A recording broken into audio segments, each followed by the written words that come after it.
Linda stared out at the dusty road.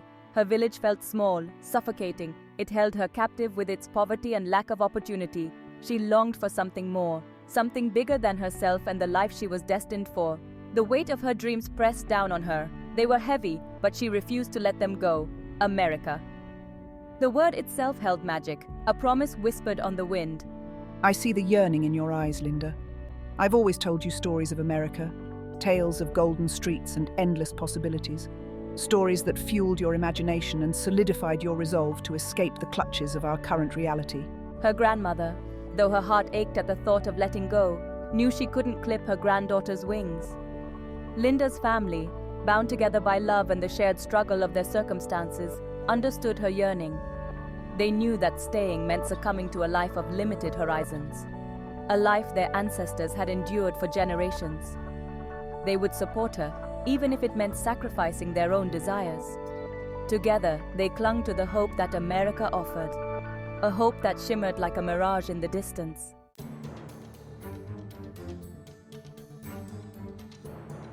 The journey was arduous. Visa applications filled with bureaucratic hurdles and the ever-present fear of rejection loomed large. I prayed fervently, clutching my rosaries. I prayed for a miracle, for a chance at a brighter future for you, my beloved granddaughter. Days turned into weeks, weeks into months. The wait was agonizing, filled with a mixture of anticipation and dread. Finally, the news arrived. A collective gasp, a wave of relief and disbelief washed over Linda and her family. The visas had been approved. It felt surreal, a dream on the verge of becoming reality. New York City. The name itself evoked images of towering skyscrapers and bustling streets, a stark contrast to the quiet, dusty roads of her village. Linda felt a mix of excitement and trepidation. The unknown stretched before her, a vast ocean of possibilities and challenges. They arrived at JFK Airport, a cacophony of sound and movement. The air thrummed with a frenetic energy that both exhilarated and intimidated Linda. The city that never sleeps. It was a far cry from the slow, deliberate pace of her village, but amidst the chaos, Linda felt a spark of hope ignite within her. This was her chance, her opportunity to build a new life. Linda's English was limited, a jumbled collection of phrases gleaned from textbooks and overheard conversations. She enrolled in ESL classes, determined to conquer this new language, to make herself understood in this foreign land. In the crowded classroom, she found solace in fellow immigrants, each face etched with a unique story of struggle and hope. Linda, it's so good to see you here. We've shared stories and dreams through crackling phone lines. Now, reunited in this concrete jungle, our bond will only deepen.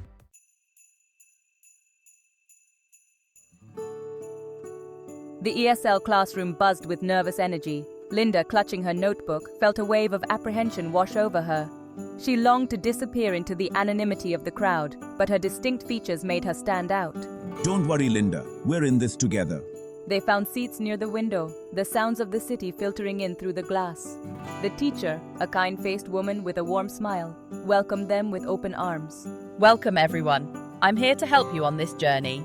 As the days turned into weeks, Linda found herself drawn to a fellow student.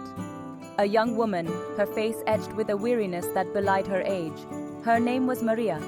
She had an easy smile and a warmth that drew Linda in. Their shared struggles with the English language became a bridge, connecting them in ways neither had expected. Linda, eager to practice her newfound vocabulary, found herself confiding in Maria. She shared her hopes and dreams, her fears and insecurities about navigating this unfamiliar terrain. I understand, Linda. I arrived in New York a few years earlier. My journey was marked by hardship and loss, but I made it through, and so will you. Maria listened intently, her dark eyes filled with empathy. She understood the challenges Linda faced, the loneliness of being an outsider in a city that never sleeps. She offered Linda advice, guidance, and a shoulder to cry on. Linda, starved for connection, clung to Maria's friendship like a lifeline. Maria, despite her kind demeanor, carried a darkness within her. Her past relationship, marked by infidelity and betrayal, had left her scarred. She had a child, a beautiful little girl with her father's eyes. But the pain of her past lingered, casting a shadow over her present. Linda, you know, men in the city, they can be so deceitful. My ex-lover, he was involved with other women. Seeds of doubt, planted by Maria's words, began to take root in Linda's mind. Maria projected her own insecurities and fears onto Linda's budding relationship. You have to be careful, Linda. Trusting too easily can lead to heartbreak.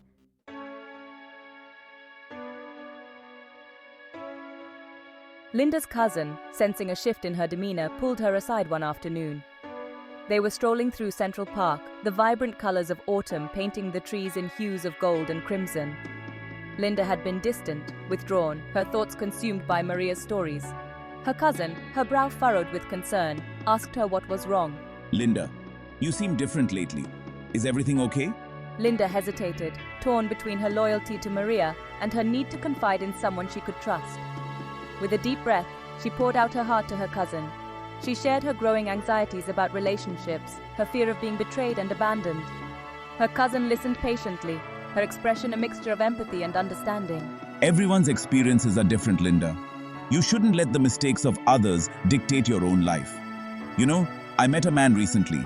He's kind, respectful, and has shown me nothing but admiration. Her words, spoken with such conviction and sincerity, sparked a glimmer of hope within Linda. She agreed to meet this man, her curiosity piqued despite her reservations. They met at a small cafe in her neighborhood, the aroma of freshly brewed coffee filling the air. He was nothing like she had imagined. He was taller, his presence commanding yet gentle. His eyes, a deep brown, held a depth that both intrigued and intimidated her. He spoke softly, his words measured and kind. As they talked, sharing stories of their lives and dreams, Linda felt a sense of ease wash over her. He listened intently, his gaze never leaving her face. He was different from the men Maria had described. There was a quiet strength about him, a sense of stability that drew Linda in. He listened intently as she spoke, his eyes reflecting a genuine interest in her words. Linda found herself opening up to him in ways she hadn't anticipated. She shared her dreams of a better life, her fears of failure. He listened without judgment, his silence speaking volumes. As they spent more time together, Linda felt a warmth spread through her. He made her laugh, his humor subtle and kind. He saw something in her, a spark of potential she hadn't recognized.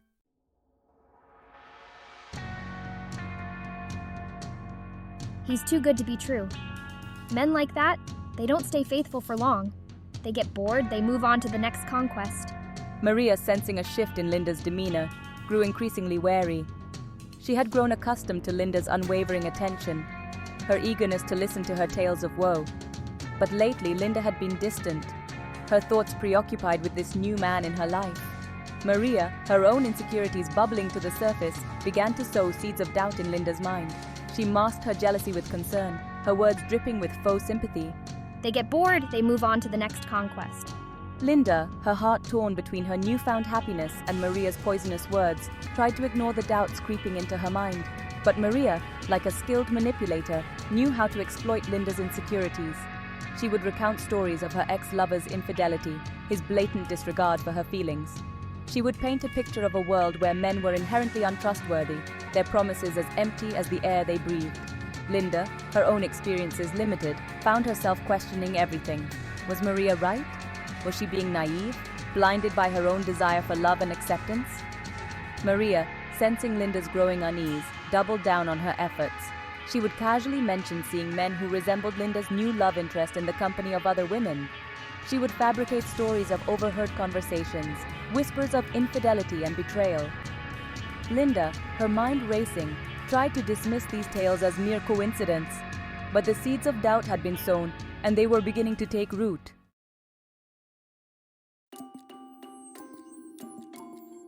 Linda, her mind clouded with suspicion, began to see her relationship through a distorted lens. Innocent gestures were now imbued with hidden meaning. A delayed phone call, a missed date, a moment of distraction, all were interpreted as signs of his waning affection. She found herself questioning his every move, her once unwavering trust slowly eroding into a sea of doubt and resentment. Her newfound insecurities began to manifest in her behavior. She became withdrawn, her once bright smile replaced with a strained grimace. She would lash out at him over trivial matters, her words laced with an accusatory tone that he couldn't comprehend. I love you, Linda. Please believe me. He would try to reason with her, to reassure her of his love and fidelity, but his words fell on deaf ears. Linda, consumed by the poison Maria had injected into her heart, was convinced that he was hiding something from her. She began to imagine scenarios. her mind conjuring up images of him with other women. Women who were more beautiful, more sophisticated, more deserving of his love. The more she dwelled on these thoughts, the more convinced she became of their veracity. The man, sensing her growing distrust, was at a loss for what to do. He loved Linda. Her innocence and vulnerability had drawn him to her from the start, but her constant accusations, her unwavering belief in his infidelity, were beginning to take their toll. He tried to be patient, to understand the root of her insecurities, but her behavior was pushing him away.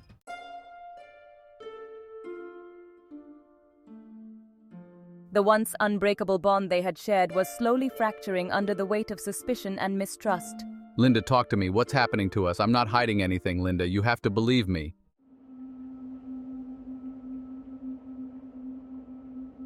Linda's world shrunk. The vibrant city, once a symbol of hope and opportunity, now felt like a cage. She withdrew further into herself, her once infectious laughter silenced by the weight of her doubts. Maria, sensing Linda's vulnerability, took advantage of her fragile state.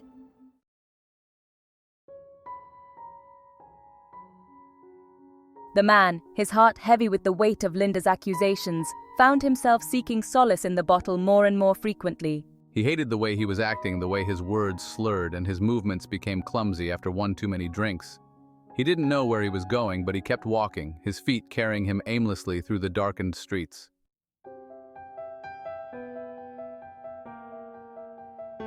He woke up the next morning on the couch, his head pounding, his mouth dry and tasting like stale ash. He wanted to apologize, to explain himself, but the words wouldn't come. "Linda," he began, his voice hoarse, his words thick with unshed tears.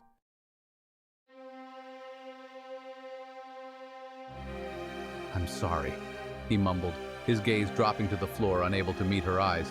"I know I messed up. I drank too much last night." "It's not what you think," he said, his voice desperate. "I would never." "Don't touch me," she spat, her voice thick with disgust. "Don't you dare touch me after what you've done."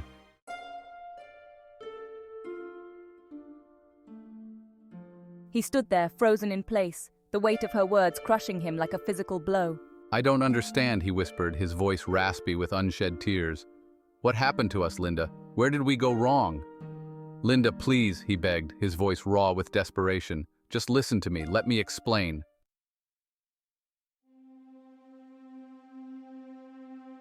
Her words pierced his heart like shards of ice, each syllable a testament to the depth of her pain and the unwavering conviction of her accusations. He knew that anything he said, any attempt to defend himself, would only serve to fuel her rage and solidify her belief in his guilt.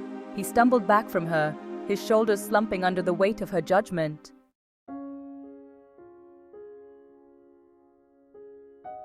He wanted to scream, to rage against the injustice of it all, but what good would it do?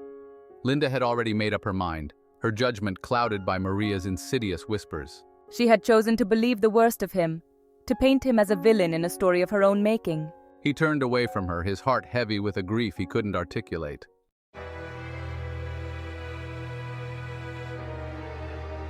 Back in the apartment, Linda stood frozen in place, her body trembling with the aftershocks of her rage. As the adrenaline that had fueled her anger subsided, a chilling realization washed over her. The seeds of resentment, planted by Maria's insidious words, had blossomed into a bitter harvest, poisoning the well of their love and leaving behind only a desolate wasteland of shattered dreams.